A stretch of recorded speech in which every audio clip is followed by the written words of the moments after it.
Shalom, selamat pagi Jemaat Betani Bethel Solo Baru yang terkasih dalam Tuhan. Pagi hari ini kembali kita dengan kasih karunia yang baru, dengan sukacita yang baru, kita mau bersama-sama belajar firman Tuhan. Renungan kita pagi hari ini terambil dari Lukas pasal yang ke-14, ayat yang ke-33 hingga yang ke-35. Dengan perikop segala sesuatu harus dilepaskan untuk mengikut Yesus. Demikian firman Tuhan.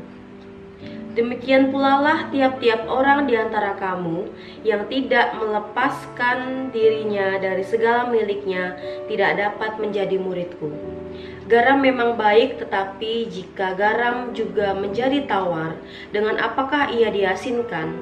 Tidak ada lagi gunanya baik untuk ladang maupun untuk pupuk, dan orang membuangnya saja.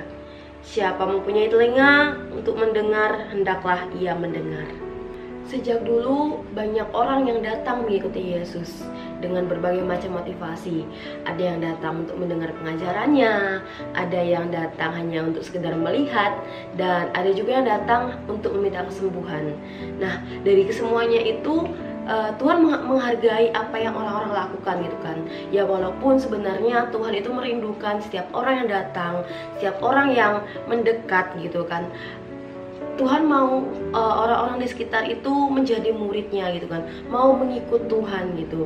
Dan di ayat sebelumnya itu kan juga diceritakan gitu, dimana hari itu banyak orang berduyun-duyun mengikut Yesus gitu di dalam perjalanannya Tuhan gitu. Nah, ketika suatu waktu Tuhan berhenti dan mengatakan bahwa mengikut Tuhan itu adalah sebuah proses untuk menjadi murid seumur hidup.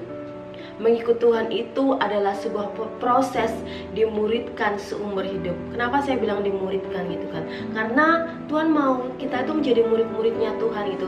Yaitu Tuhan mau setiap orang yang datang mendekat sama Tuhan itu mereka tidak hanya datang melihat gitu, tapi mau gitu kan, mau terpanggil untuk menjadi seorang murid gitu kan.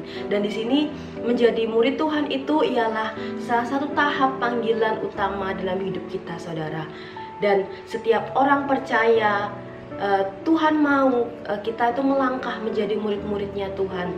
Dimana menjadi murid di sini berarti ya kita mengambil keputusan untuk mengikut Tuhan dan meneladani setiap kehidupannya. Menjadi orang yang memantapkan setiap iman kita, memantapkan setiap hati kita. Untuk apa? Ya untuk meninggalkan segala sesuatu, lalu mempercayakan hidup kita sepenuhnya sama Tuhan. Dan kita melakukan apa yang Tuhan mau, bukan lagi apa yang diri kita sendiri mau. Dan ada beberapa hal di sini melalui perikop ini, melalui ayat ini, ayat pagi hari ini, dimana yang menjadikan kita seorang murid itu apa aja gitu kan. Di sini saya mau bagikan yang pertama, yaitu bersedia memprioritaskan Tuhan di atas segalanya. Maksudnya ya jangan sampai setiap kita itu datang sama Tuhan hanya dengan motivasi untuk kesenangan diri kita sendiri, demi keuntungan diri kita sendiri. Padahal Tuhan tidak mau itu gitu kan. Jangan sampai kita datang sama Tuhan itu menjadikan kita yang melihat Kristus itu hanya sebagai sumber berkat gitu kan. Tapi kita mau ubah prinsip kita mau ubah cara berpikir kita, dimana kita datang itu memiliki keinginan untuk dekat, untuk melekat, hidup dekat dengan sumber berkat itu gitu kan. Maka mukjizat dan berkat itu akan menyertai setiap hidup kita. Dan yang hal yang kedua yang menjadikan kita seorang murid Yesus itu yaitu merelakan apa yang menjadi kesenangan pribadi kita. Di sini kita bisa katakan yaitu konsisten dalam memikul salib gitu kan. Salib di sini ya berbicara tentang bagaimana penderitaan gitu kan, bagaimana kehinaan ketika mengambil keputusan untuk mengikut Tuhan gitu kan. Pasti akan ada banyak proses yang kita lalui ketika kita memutuskan untuk kita memberikan hidup kita sama Tuhan. Ya ini juga berarti menjadi seorang murid itu kita harus siap mematikan setiap kedagingan kita. Kita harus merelakan setiap kesenangan-kesenangan pribadi kita. Dan yang paling utama yaitu apa, saudara? Kita memiliki komitmen yang kuat. Kita selalu taat, bahkan setia sama apa yang Tuhan mau lakukan untuk setiap hidup kita. Taat untuk melakukan kehendak Allah terutama. Ya meskipun di sepanjang perjalanan hidup kita akan mengalami banyak proses gitu. Dan hal yang kedua yang menjadikan kita seorang murid yaitu berdampak bagi sesama. Ya ini sudah pasti gitu kan. Otomatis kita yang mau dimuridkan sama Tuhan, otomatis kita juga harus memuridkan orang-orang di sekitar kita. Dan seorang murid itu juga harus berdampak bagi orang-orang sekitar kita gitu kan. Ya seperti yang di ayat ke-34 ini gitu kan. Seperti garam ini pun juga memiliki fungsi yang tersendiri gitu kan. Jika garam nggak memiliki fungsinya lagi, jika garam itu sudah tidak asin lagi, ya firman Tuhan jelas gitu kan, orang akan membuangnya begitu saja gitu kan. Dia nggak akan pakai lagi gitu, dia tidak ada gunanya lagi gitu kan. Sama seperti hidup kita, ketika kita seorang murid gitu, kita tidak berdampak gitu, kita tidak memuridkan lagi orang-orang sekitar kita gitu, kita tidak memuridkan mungkin anak-anak di bawah kita gitu kan, ya otomatis kita akan kehilangan fungsi kita, Bapak Ibu Saudara gitu kan. Jangan sampai kita kehilangan fungsi kita sebagai seorang murid. Kalau kita mau dimuridkan, ya otomatis kita harus memuridkan gitu kan. Supaya apa? Supaya semakin banyak orang yang mengikut Tuhan, tidak hanya sekedar mengikut tapi menjadi muridnya Tuhan kayak gitu. Dan Tuhan pun pasti tidak ingin gitu kan setiap kita hanya sekedar berjalan mengikuti Tuhan saja gitu kan. Maka kita harus selalu ingat bahwa Tuhan mau setiap kita menjadi murid yang mengiringi Yesus gitu.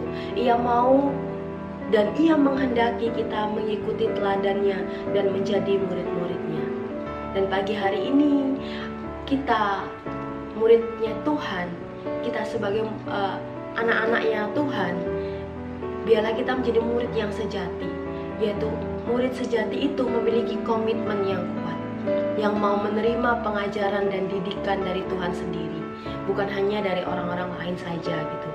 Dan supaya hidup kita menjadi berbuah, hidup kita berdampak, hidup kita menular apa yang ada dalam diri kita. Ketika Yesus dalam diri kita, itu akan menularkan ke anak-anak yang kita muridkan gitu kan.